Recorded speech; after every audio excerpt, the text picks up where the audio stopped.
За негирањето на македонскиот јазик од страна на Бугарија, премиерот Заев ќе разговарал директно со Борисов, ама пријателски и отворено, без муабети и префрлања кој прв почнал.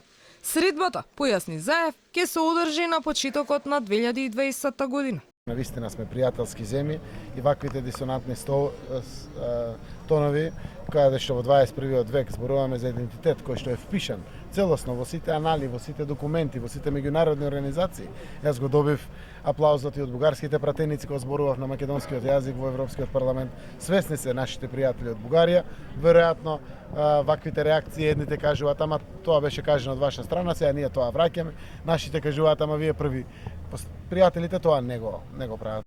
Председателот на ВМРО ДПМН Христијан Мицкоски пак ја реактуализира иницијативата од пред неколку месеци. Македонското собрание да усвои резолуција како одговор на ваквите позиции. Според Мицкоски, истата треба да се донесе со консензус за заштита и потврдување на посебноста и автентичноста на македонскиот јазик. Таквата резолуција нема да значи никаква претензија, туку потврда за нашето и испраќање на политичка порака дека како држава сепак имаме кичма и свој јазик различен од сите други, по кој се препознаваме и разликуваме од останатите. За ваквата резолуција е добро да се изјасни и Зоран Заев и се надевам дека овој пат нема да се двоуми и молчи како што тоа го прави за предлогот за ограничување на амнестијата, испитување на имот на политичарите, кандидат мандатар и измени на законот за јазици во склад со Венецијанската комисија и уставот.